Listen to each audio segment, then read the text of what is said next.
Alright, what up, y'all? So, just catching up on the weekend. I had this Maxima come through, did these quad projector halos with HIDs in them, and I did some underglow.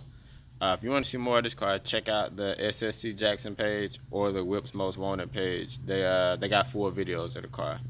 But after that, Sunday had a car show. So Aunt Rob does a show, do a lot of them now. It used to be like once a year, but he got a lot. So just a few cars was out the show.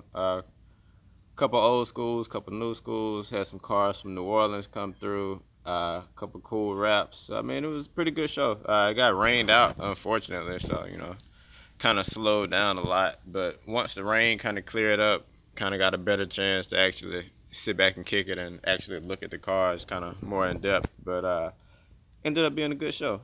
But yeah, that's about it. And slow rolling. Still got some stuff that I'm planning on kicking up, so stick around.